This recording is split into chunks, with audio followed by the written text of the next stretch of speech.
¡Hey, amantes de la historia y estrategas de sillón! ¿Alguna vez se han preguntado qué pasaría si un ejército de élite del pasado pudiera viajar en el tiempo? Porque hoy nos sumergiremos en un debate épico. ¿Cuáles fueron los ejércitos más poderosos de la antigua Europa? Preparaos para un viaje fascinante por la disciplina espartana, la brillantez táctica macedonia, la ingeniería romana y la astucia cartaginesa. Esto se va a poner bueno. Cuando hablamos de el más poderoso, la verdad es que la historia nos ofrece varios candidatos que nos dejan con la boca abierta. Pero algunos nombres resuenan con una fuerza innegable. Las temibles legiones romanas, la imparable falange macedonia y los guerreros de élite espartanos. Y no nos olvidemos del astuto ejército cartaginés que puso a Roma contra las cuerdas. ¿Listos para desentrañar sus secretos? Vamos a ello. Primero en nuestra lista, y con razón, son las legiones romanas. Piénsenlo. Roma no solo conquistó gran parte del mundo conocido, sino que mantuvo ese imperio durante siglos. Su secreto, una mezcla explosiva de profesionalismo, disciplina férrea, una capacidad de innovación tecnológica asombrosa y una flexibilidad táctica que dejaba a sus enemigos perplejos. Imagina esto. Los soldados romanos eran verdaderos profesionales. No era un hobby, era su vida. Desde que se alistaban, se sometían a un entrenamiento brutal, tanto físico como táctico. Caminaban kilómetros con todo su equipo, construían fortificaciones en cuestión de horas y practicaban sus formaciones hasta la perfección. Era como una máquina de guerra perfectamente engrasada. Esta profesionalidad les daba una ventaja brutal sobre ejércitos que a menudo eran milicias o mercenarios menos cohesionados. Y hablando de cohesión, la disciplina y organización romanas eran legendarias. Sus legiones, subdivididas en cohortes y manípulos, se movían como un solo organismo. En el fragor de la batalla, mientras otros ejércitos se desmoronaban bajo presión, los romanos mantenían sus líneas, ejecutaban complejas maniobras y se apoyaban mutuamente. Esta capacidad para luchar en formaciones ordenadas era crucial. No era solo cuestión de fuerza bruta, era pura coordinación. Pero no solo eran fuertes y organizados, también eran cerebritos. Los romanos eran maestros de la innovación tecnológica. No les importaba adoptar y mejorar las armas y armaduras de sus enemigos, y ni hablar de sus máquinas de asedio. La catapulta ballista lanzando proyectiles con una fuerza increíble, el onager golpeando muros con rocas gigantes y esas torres móviles que parecían fortalezas andantes. Con estas herramientas, ninguna muralla estaba segura. Y aquí viene una de sus mayores fortalezas, la flexibilidad táctica. A diferencia de otras formaciones que eran más rígidas, como la falange, las legiones podían adaptarse a casi cualquier terreno o situación. Si el flanco era débil, podían redesplegarse. Si el enemigo atacaba por sorpresa, podían formar un círculo defensivo. Esta adaptabilidad los hacía increíblemente peligrosos. Podían luchar en montañas, en bosques, en llanuras, donde fuera. Y no podemos olvidar su increíble ingeniería. El ejército romano no solo luchaba, construía.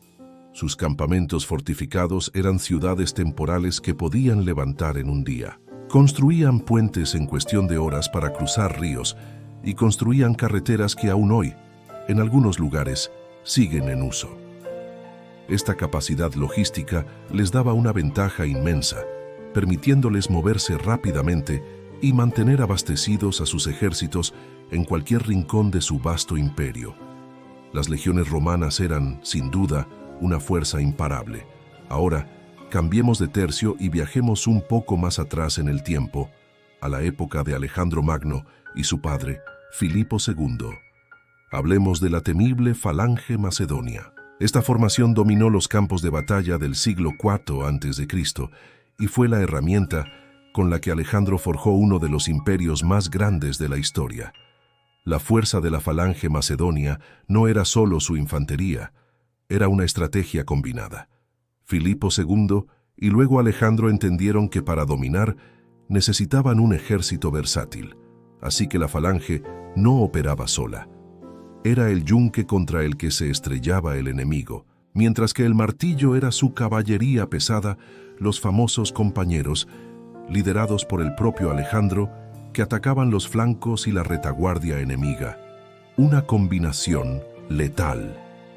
La clave de la falange era la sarisa, una pica increíblemente larga, de hasta 6 metros de longitud.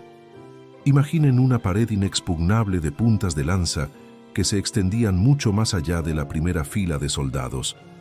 Los enemigos que intentaban un asalto frontal simplemente no podían llegar a la infantería macedonia. Se empalaban en las sarisas antes de poder blandir sus espadas. Era una barrera prácticamente impenetrable. Alejandro integró todo tipo de unidades: infantería pesada con sus sarisas, infantería ligera para escaramuzas, arqueros para hostigar al enemigo a distancia y, por supuesto, su poderosa caballería. Este ejército combinado le permitió adaptarse y superar al inmenso imperio persa, que a pesar de su tamaño, no pudo igualar la sofisticación táctica macedonia. La falange macedonia, con su sarisa y su integración con otras unidades, fue un arma revolucionaria que cambió para siempre la forma de hacer la guerra. Y de Macedonia nos vamos a la legendaria Esparta. ¡Ay, los espartanos! Famosos por su rigor y la ferocidad de sus soldados, los hoplitas espartanos eran la infantería de élite por excelencia en la antigua Grecia. Su nombre inspira miedo y respeto hasta el día de hoy. Y con razón. El entrenamiento espartano no era un campamento de verano. Desde la infancia, los niños espartanos eran educados, mejor dicho, forjados para la guerra.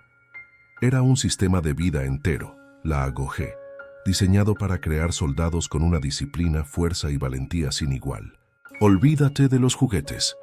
Ellos aprendían a sobrevivir, a luchar y a obedecer. Se les inculcaba la idea de que volver del campo de batalla con el escudo, o sobre él si caían heroicamente, era la única opción. Sus hoplitas eran el terror de cualquier adversario. Armados con un gran escudo redondo, el hoplón, una lanza corta y una espada, eran prácticamente invencibles en combates cuerpo a cuerpo. Su entrenamiento les permitía moverse con una coordinación perfecta en la formación de falange. No era una falange como la macedonia, con sarisas, sino una pared de escudos y lanzas más cortas, donde la fuerza individual y la cohesión eran vitales.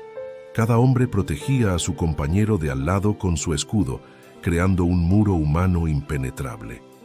Los espartanos fueron los héroes de Termópilas, donde un puñado de ellos detuvo al vasto ejército persa. Su valentía y determinación eran legendarias. Sin embargo, y esto es importante, tenían sus limitaciones. La principal era su reducido tamaño. Esparta nunca tuvo una población enorme, y mantener un ejército de élite constante significaba que sus números eran limitados. A pesar de su ferocidad, no podían sostener su hegemonía en solitario para siempre, y con el tiempo, fueron superados por otras potencias griegas, y finalmente por la imparable Roma.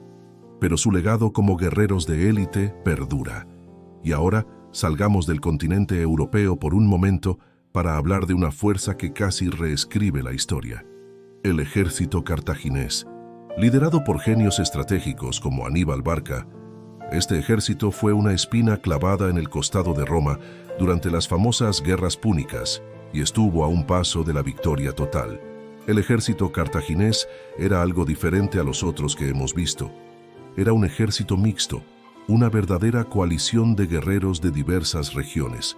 Tenían infantería libia bien entrenada, guerreros galos feroces, la rapidísima caballería númida y, por supuesto, los elefantes de guerra. Esta mezcla de unidades, cada una con sus propias fortalezas, les daba una versatilidad única, aunque también presentaba desafíos de cohesión. Pero lo que realmente hacía peligroso al ejército cartaginés era el liderazgo estratégico de hombres como Aníbal Barca.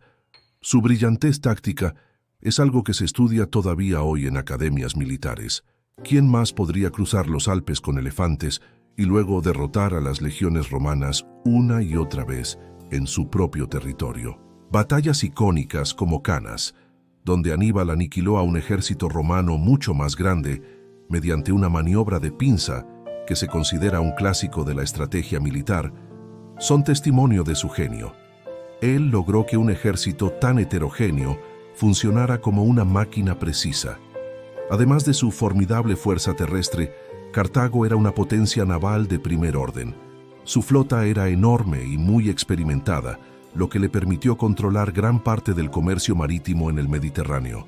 Sin embargo, a pesar de su experiencia, la persistencia y capacidad de construcción naval de los romanos, quienes supieron aprender de sus enemigos, terminó por superar a la flota cartaginesa en las guerras púnicas. Aún así, Cartago y sus generales nos demostraron que la estrategia y la brillantez pueden desafiar a imperios enteros. Así que ahí lo tienen, una mirada a algunos de los ejércitos más impresionantes de la antigüedad europea. Desde la maquinaria bélica romana, pasando por la falange macedonia que forjó un imperio, hasta los feroces espartanos y la astucia de Aníbal con sus cartagineses. Cada uno a su manera demostraron ser fuerzas imparables que dejaron una huella indeleble en la historia. Es fascinante pensar en cómo estas civilizaciones lograron tales hazañas militares con los recursos de su tiempo. ¿Cuál creen ustedes que fue el más poderoso? Me encantaría leer sus opiniones en los comentarios. ¿Hay algún otro ejército de la antigüedad que creen que debería estar en esta lista? Si les ha gustado este viaje épico a través de la historia militar, no olviden darle un buen like a este video. Compartan con sus amigos amantes de la historia y, por supuesto, suscríbanse al canal para no perderse ninguna de nuestras próximas aventuras históricas. Hasta la próxima, campeones de la historia.